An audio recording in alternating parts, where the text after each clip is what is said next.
참 미운 아버지셨습니다. 친구처럼 다정하게 대해주시다가도 어느 순간 세상에서 제일 무서운 사람이 되시곤 하였지요. 항상 사랑해 주셨는데 제가 느끼기엔 그 사랑이 교회에 나오는 다른 아이들만큼만 사랑해 주시는 것 같았습니다. 그 아이들과 비교했을 때, 제 친구들과 비교했을 때 저를 더 특별히 사랑하신다라는 느낌을 별로 갖지를 못했어요. 10대의 저희 아버지는 이해할 수 없는 아버지셨습니다. 그렇게 가난하고 어려워도 결코 목회를 포기하지 않으셨습니다. 그렇게 억울한 일을 당하여도 목사를 포기하지 않으셨죠. 정말 힘들어 보이는데 교회를 떠나지 않으셨습니다. 10대의 끄트머리에서 저는 결국 목사가 되겠다는 어릴 적의 다짐을 포기하였습니다. 아버지와 같이 살아갈 자신이 없었기 때문이었습니다. 그러던 중 대학에 지나가고 20대가 되었습니다. 아버지는 여전히 가난한 교회 목사였고 힘들게 목회하는 목사였습니다. 20년을 넘게 서울과 근교에서 살았는데 어느 날 갑자기 무작정 목회하신다고 전라도로 가신다는 소식을 듣고는 어차피 이해할 수 없는 분이니까 그러신가 보다 하고 가십시오 하고 저는 서울에 남아서 학업을 마저 이어갔습니다. 어차피 어릴 적부터 부족한 것 투성이었고 만족함이 없는 삶이었으니 남은 날들도 별반 기대할 것 없다 생각하며 그저 하루하루 버티기 위해 열심히 살아야겠다는 생각뿐이었습니다. 그리고 적어도 나는 나중에 이후에 이렇게 가난하고 힘들게 살지는 말아야겠다는 다짐을 했지요. 그러던 제가 신학교에 가게 되고 전도사가 되었습니다. 역시나 신학생이 되고 나니 전도사가 되고 나니 저는 가난하고 힘들게 살아야 했습니다. 그럼 그렇지. 아버지가 부목사로 계시던 교회에 전임 전도사가 되어 사역을 했을 때 겉으로는 웃고 다녔지만 속으로는 늘 그럼 그렇지 라는 생각을 참 많이 했습니다. 10년 전 이곳에서 우리 광남교회에서 한 달 정도 있다가 저기 운남에 있는 교회에 가서 사역을 하게 되었지요. 마땅한 숙소도 없었고 그래서 조립식 컨테이너에 침대 하나, 책상 하나 놓고 생활했습니다. 살다 보니 그곳에서 결혼도 하고 딸도 낳았습니다. 열심히 살았고 열심히 사역했고 열심히 아내와 아이를 사랑하였습니다. 하지만 열심히 하면 할수록 마음속에선 그럼 그렇지 라는 마음뿐이었습니다. 그때 저를 기억하시는 분들은 저를 보고 참 훌륭한 사람이다, 그래도 성실한 목회자다 칭찬하시지만 그때의 저는 사실 행복한 사람이 되기를 포기한 사람에 지나지 않았습니다. 2016년 12월 성탄절을 일주일 앞두고 연고가 전혀 없는 경상남도 합천에 있는 교회에 부임하게 되었습니다. 성도는 20명도 채 되지 않는 미자립 교회였습니다. 하지만 인생의 많은 것들을 포기하며 살아온 저에게는 그 정도는 어려움도 아니었습니다. 멀쩡한 사택도 있었고 비가 좀 새고 곰팡이가 좀 있긴 하지만 예배당도 있으니 저는 이미 30대 시절에 50대 아버지만큼 목회하는 사람이 되었으니까요. 그때부터였습니다. 종종 저와 아버지를 비교하기 시작했습니다. 35세 아버지와 35세 나, 그리고 거슬러 올라가서 30살의 아버지와 30살의 나, 25세 아버지와 25세 나, 요즘은 42의 아버지와 42의 저를 비교하죠. 42의 아버지는 아직도 개척교회 목사였습니다. 아들의 대학 등록금을 마련하기 위해 평일의 대부분을 열심히 땀 흘려 일하셔야만 하는 분이셨지요. 42의 아들은 42의 아버지에 비하면 행복한 사람입니다. 아이러니하게도 아들은 행복한 사람이기를 포기했는데 말입니다. 합천에 있을 때 한 문제 때문에 참 근심 많이 한 적이 있습니다. 몇 날 며칠을 기도하고 고심하여도 해결될 기미가 보이지 않았습니다. 잠자리에 누웠는데 결국 잠을 이루지 못하고 강단에 올라가 밤새도록 기도하고 날이 밝을 즈음에 다시 방에 들어왔습니다. 그러다가 곤히 자고 있는 두 아이들의 얼굴을 보게 되었죠. 나의 행복을 포기한 사람이었지만 자식들의 얼굴을 바라보니 이 아이들만큼은 꼭 행복하게 해주고 싶다는 생각이 들었습니다. 그때 문득 깨달았던 것 같습니다. 아버지가 얼마나 죽을 힘을 다하여 나의 행복을 위하여 살아가셨는지를 말입니다. 먹을 것이 변변치 않았는데 제가 입을 옷, 신발, 가방 같은 것들 참 마련하기가 쉽지 않았을 텐데, 제가 지금 보시다시피 키가 좀 작지 않습니까?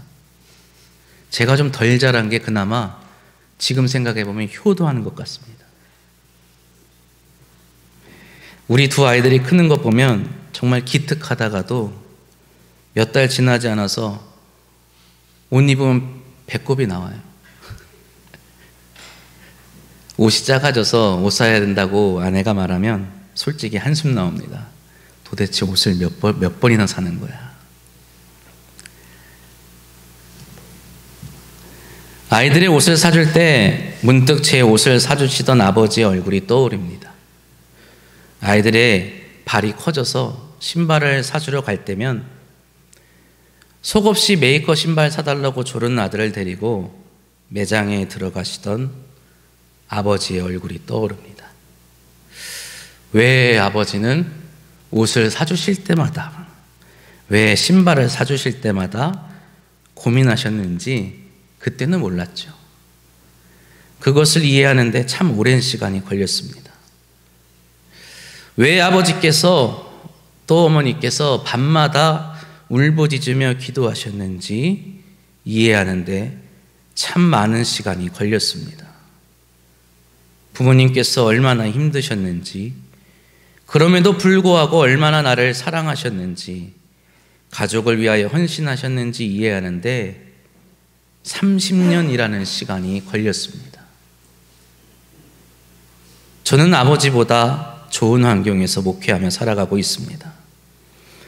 그러나 저는 아버지만큼 사랑하지는 못하는 것 같습니다.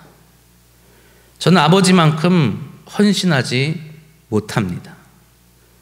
모든 것이 열악하고 그래서 포기해야 할 것이 많던 그 시절에 주님께 오롯이 헌신하는 삶을 살면서도 가족의 행복만큼은 포기하지 않으셨던 아버지를 기억하며 저는 참 부끄러운 마음 안고 살아갑니다. 그래서 42살의 아들은 여전히 42살의 아버지를 기억하며 기도합니다. 더 사랑할 수 있도록, 더 헌신할 수 있도록, 부끄러운 사람이 되지 않기 위해 기도하죠. 오늘 본문은 흔히 말하는 가정규범이라 불리는 말씀입니다. 가정 안에서 형성되는 관계, 남편과 아내, 부모와 자녀, 종과 주인 등의 관계 속에서 마땅히 그리스도인으로서 해야 할 것을 가르치는 말씀이죠. 골로새서에도 이와 비슷한 말을 바울이 하고 있지만 에베소서는 이러한 가정 규범을 다루는 본문 가운데 가장 길고 자세하게 다루고 있습니다. 오늘 본문을 통하여 우리에게 말씀하시는 하나님의 뜻은 무엇일까요? 단순하게 자녀들은 부모를 공경하면 복 받을 것이다는 것일까요? 물론 그렇게 말씀하고 있습니다. 그렇게 약속하고 계시죠. 그러나 그 이면에 있는 것을 오늘 한번 생각해 보도록 하겠습니다. 오늘 본문 2절에 있는 말씀은 사실 바울의 가르침이 아닙니다. 바울은 아주 오래전부터 전해져 오는 하나님의 말씀, 계명에 대해 이야기하고 있는 것이죠. 바울이 말하고 있는 내 아버지와 어머니를 공경하라. 이것은 약속이 있는 첫 계명이니 이로써 내가 잘되고 땅에서 장수하리라는 말씀은 출애굽기, 또 신명기, 또 레위기에서 하나님께서 계속해서 언급하시고 명령하시는 말씀이지요. 바울은 이것이 첫 계명이라고 말합니다. 엄밀히 말하면 부모를 공경하는 것이 첫 번째 계명은 아니지만 하나님께서 칭찬을 약속하신 계명이라는 특별함을 나타내는 말이라고 생각되어집니다. 왜 하나님께서는 부모를 공경하는 것에 유독 칭찬을, 복을 약속하셨을까요? 이것에는 두 가지 의미가 있다고 생각합니다. 첫째는 하나님의 계명엔 당위성이 있다는 것이고, 두 번째는 당위성이 있음에도 불구하고 지켜지지 않는다는 것입니다. 공부를 열심히 해라. 이번에 시험에 보고 몇 점 맞으면 아빠가 맛있는 거 사줄게. 공부 잘하는 건 저 때문에 하는 거 아니지 않습니까? 공부는 그냥 열심히 해야 되는 거 아닙니까? 근데 꼭 뭘 해주겠다고 하죠. 공부만이 아니라 우리 아이들에게, 자녀들에게 무언가를 당부할 때 가끔씩 뭘 해줄게 라고 말하죠. 왜 그렇습니까? 당연히 마땅히 해야 되는 거지만 잘하지 않기 때문이에요. 웨스트민스터 소유리 문답 제1문은 사람의 제일 되는 목적이 무엇이냐 우리에게 묻습니다. 그 대답은 사람의 제일 되는 목적은 하나님을 영화롭게 하고 영원토록 그를 즐거워하는 것이라고 말하지요. 10계명의 제1계명은 너는 나 외에 다른 신들을 내게 두지 말지니라 입니다. 이 두 계명의 이 둘의 공통점은 단지 명령만 한다는 겁니다. 왜 이렇게 해야 되는지에 대해서 굳이 설명하지 않죠. 그러나 이유는 사실 있습니다. 이유가 무엇일까요? 사람이라면 마땅히 그래야 되는 것입니다. 사람이라면 당연히 하나님을 영화롭게 해야 하는 겁니다. 사람이라면 당연히 하나님을 영원토록 즐거워해야 합니다. 사람이라면 오직 여호와 하나님 외에 다른 신을 섬기지 말아야 합니다. 왜 그렇습니까? 왜? 이유가 무엇입니까? 오직 여호와 하나님만이 우리를 창조하신, 이 세상을 창조하신 창조주 하나님이시요 참 하나님이시기 때문입니다. 그러나 이 계명들은 처음 선포되었던 그때부터 지금까지 끊임없이 부정당하고 있었습니다. 하나님은 애굽에서 막 나온 히브리 민족에게 10계명을 주시지요. 애굽은 여호와 하나님이 아닌 다른 신들을 섬기는 곳이었습니다. 하늘에 있는 것, 땅에 있는 것, 땅 밑에 물속에 있는 것들의 형상을 가지고 온갖 우상을 만들며 그것들이 신이라고 숭배하는 곳이었죠.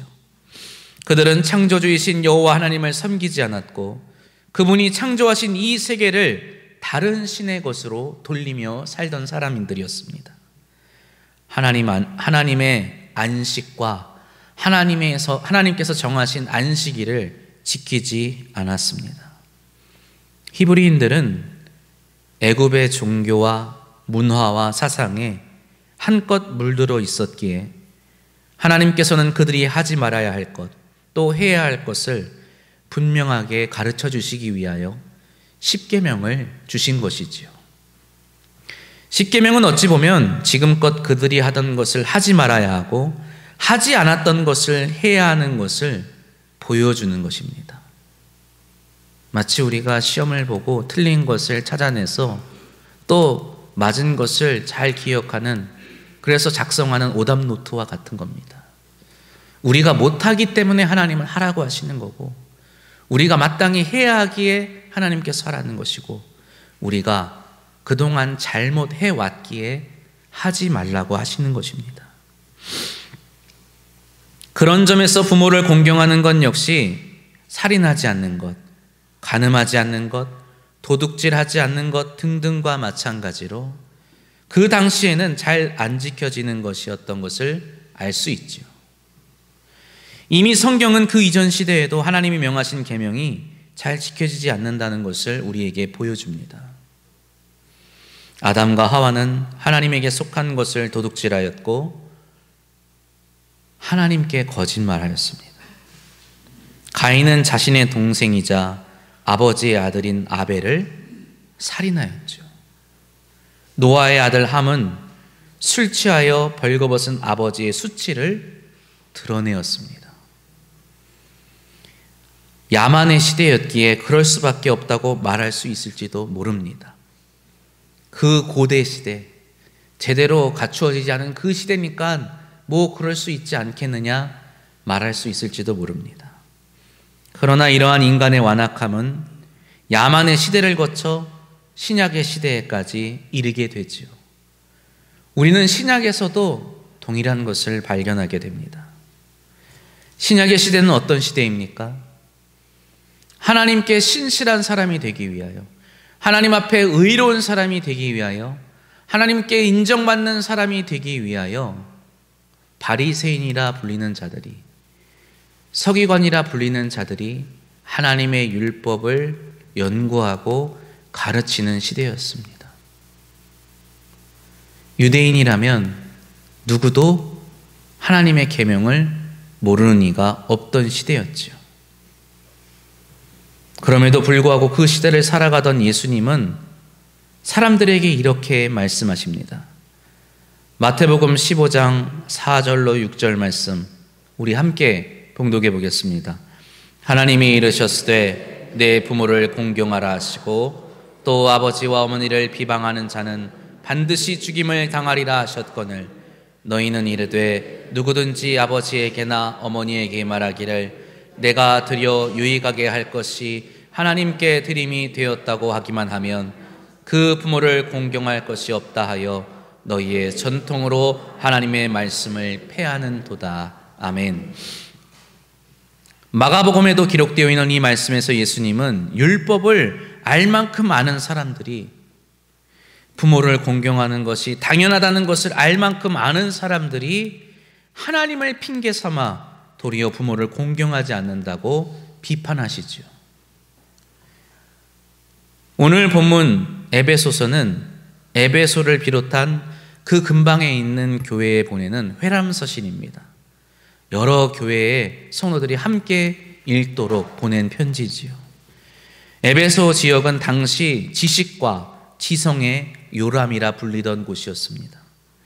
그리고 그곳에서 가장 활발하게 활동하는 사람들은 그리스 철학에 정통하였던 헬라인들이었고, 그런 그들에게 바울은 권면하고 있는 것이죠. 헬라인들이 누구입니까?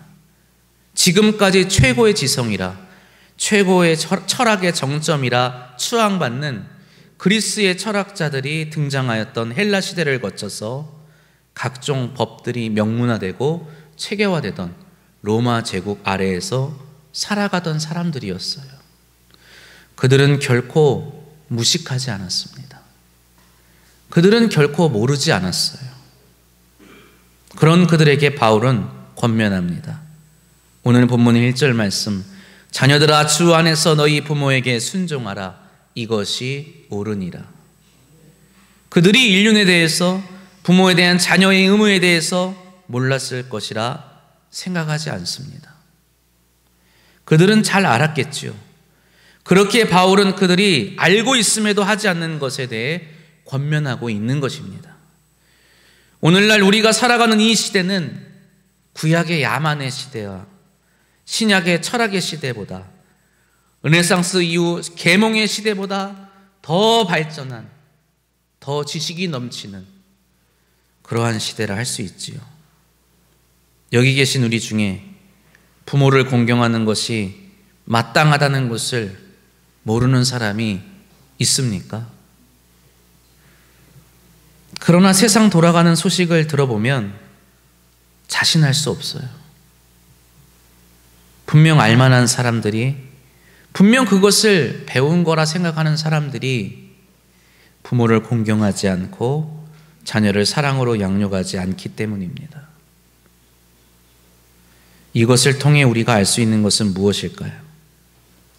우리가 안다고 해서 다 할 수 있는 것도 아니고 모른다고 해서 못하는 것이 아니라는 겁니다. 많이 가져서 할 수 있는 것도 아니고 갖지 못해서 못하는 것도 아니라는 것이죠. 물질의 부족함은 상대적입니다. 그래서 오늘 이 시대에도 늘 가난한 사람이 있고 궁핍한 사람이 있기 마련이죠. 그러나 아버지 어머니의 시대와 비교하면 오늘 이 시대는 분명 풍요로운 시대임에는 틀림이 없습니다.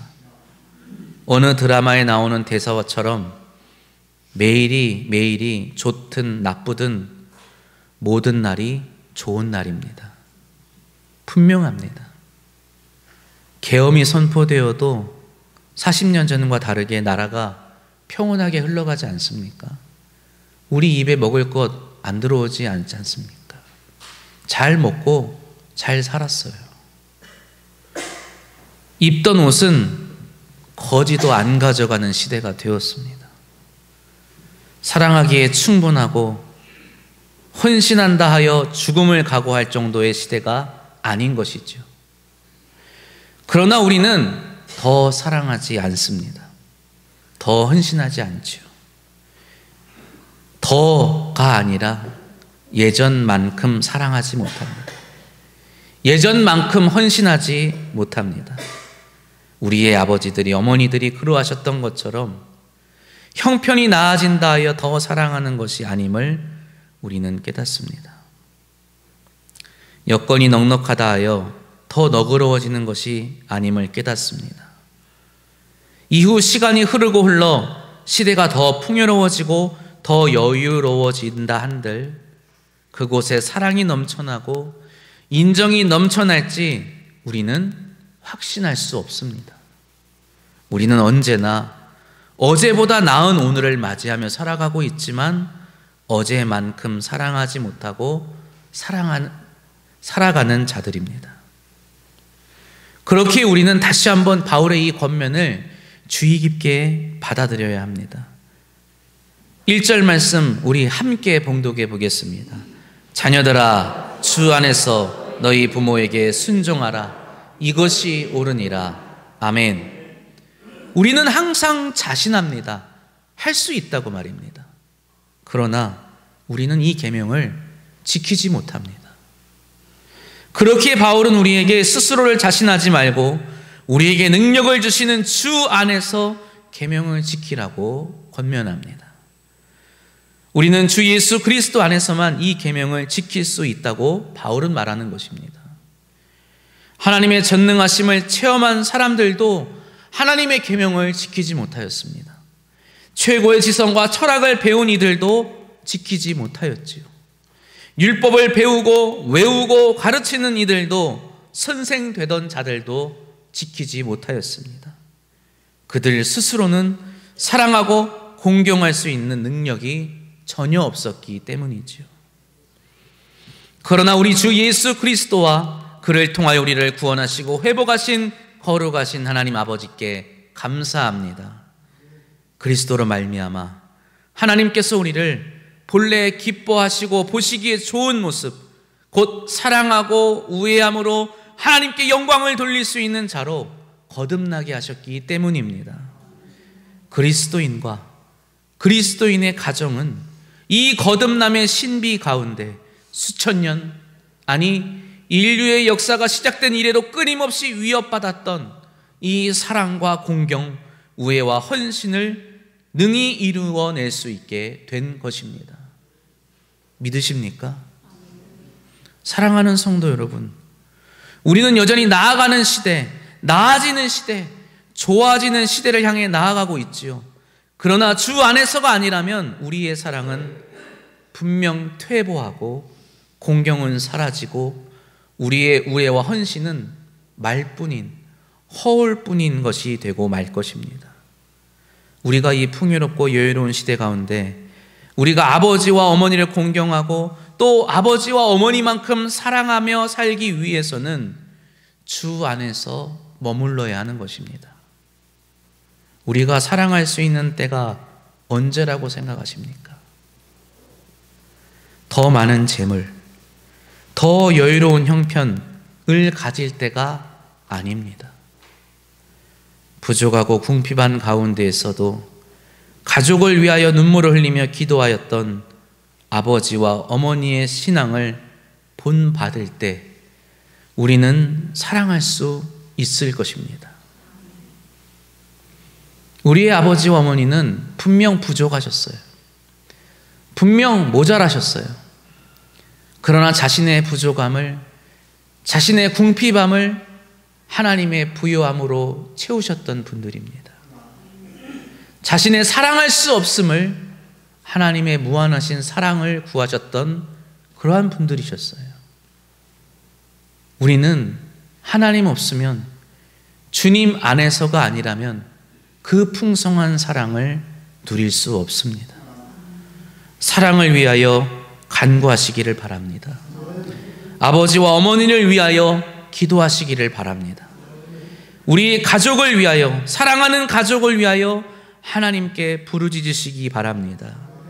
우리와 함께 하시는 성령님의 탄식하심과 인도하심이 우리의 가정에 평안과 사랑이 넘치게 하실 줄 믿습니다. 부모를 공경하는 자녀가 되기를 축복합니다. 자녀에게 믿음을 물려줄 수 있는 부모가 되기를 축복합니다. 사랑하고 싶어 하지만 사랑할 수 없고, 사랑해야 하지만 사랑하기를 힘들어하는 이 시대 가운데 주 안에서 사랑하고 공경함으로 하나님께 영광을 돌리는 믿음의 가정이 되시기를 주님의 이름으로 축복합니다. 기도드립니다.